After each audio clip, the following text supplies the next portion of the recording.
All right, how the devil are you?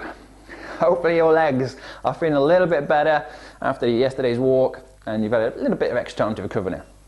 So we're going into the next workout. We're going to use the same format we did on the first day. Now, those 4-minute blocks, so 30 seconds on, 30 seconds off. So we're still getting you into the swing of things, so I don't want to go too crazy on you. I want to keep it fairly simple.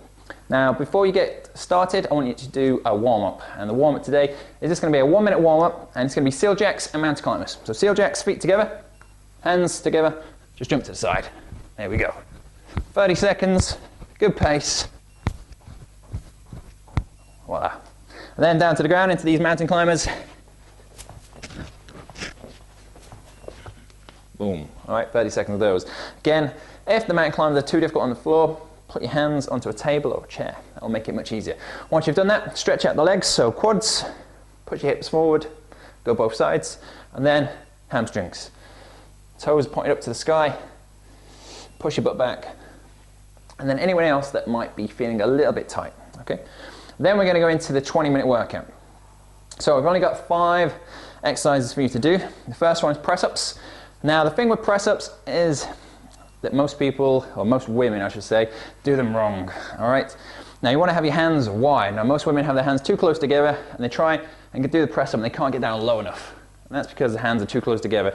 It means your elbows wing out to the side, and you don't want to do that because it's going to make it tough on those elbow joints. So get your hands wide, make sure that your elbows don't go wider than your wrists, okay? That's a good rule. Now I don't need to do press-ups on the knees either. Now you may be thinking, Gavin, shut up, I can't do press-ups. I can't do them on the floor, not a chance. But it doesn't matter, because I don't necessarily want you to do them on the floor. What we can do is just bring the floor a little bit higher. By what I mean by that is just do them on some chairs or a table or the kitchen side. Get used to doing the full version, so the technique of the full version. Because if you're always doing them on the floor, on the knees, then your core never gets used to doing the right thing. You're never fully activated, and it's just going to take you ages to try and get the strength to do the full press-up. So what I want you to do, I'm going to use 2 chairs. Straight line from the ankles up to the shoulder, butt tight. I'm going to drop down, breathe out, push it up. Okay, pretty simple. If the chairs are too low, you don't need to go up a step. Do it on a kitchen table or the kitchen side, but get used to doing that full technique. Okay, that's the best technique you can do. And as you get better, you can take it lower and lower and lower until eventually you're on the floor and you're doing the full press up on the floor. Got it? Good. So just 30 seconds on, 30 seconds off, 4 minutes. Next exercise is a plank. Now for the plank, I'm going to do them on your forearms this time rather than the full extended version, just to mix it up more than anything. Okay, and this is the position you want. Again, keep your butt level with the shoulders. Don't want it sagging down like this, and do not want it up in the air either. Try not to hold your breath.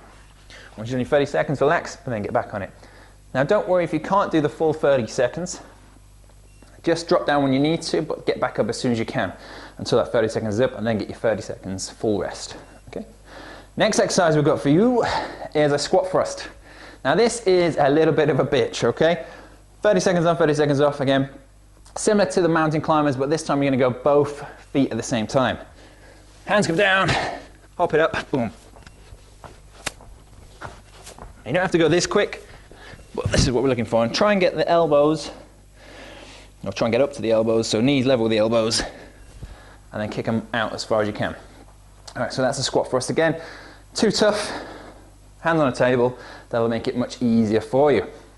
And the next one, squats. Easy squats.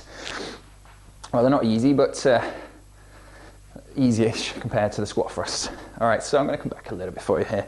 Now, squat-wise, this is another exercise that a few people get wrong, and people struggle to get low enough as well. So I'm going to talk about the range of the squat, so how deep you get into the squat first. Now, you might have been told that you need to have feet shoulder width apart to do the squat, which, you know, that's not too bad. But the problem with that is if you go shoulder width apart, a lot of people can't get down low enough. Just gonna make sure I don't turn my mic off while I'm doing these squats. All right. So I want to take your feet a little bit wider, and then you should be able to sink down that little bit lower. Pushing my knees out so they're staying in line with the toes, and I'm coming up. I'll show you from the front. I'm gonna go down, pushing my knees out to the side, butt's getting down nice and low, so I'm activating those muscle fibers in my butt, and I'm coming up. As we squat down, you should be able to wiggle your toes, so you want to keep the weight towards the heels, and you also want to make sure that your back stays straight. Now when I talk to people about keeping their back straight, some people try and keep it just vertical. Vertical doesn't mean straight. Well, it is going to be straight, but you can keep your back straight in all sorts of different angles. All right, so just as if you're going to sit back into a chair, push it back. You should have a little curve in the small of the back, but we can keep it straight without having to be vertical. All right, so that's a squat. Next up, we have jumping jacks. So again, finishing with a little bit of cardio. 30 seconds on, 30 seconds off. Feet together, hands overhead. Boom. There we go. Voila. So that's it. 20 minutes. Again, if you want to rest in between each exercise, you can do, but ideally keep them going all the way through and get a good workout that way. That's it for me today. Have fun, and I'll catch you tomorrow.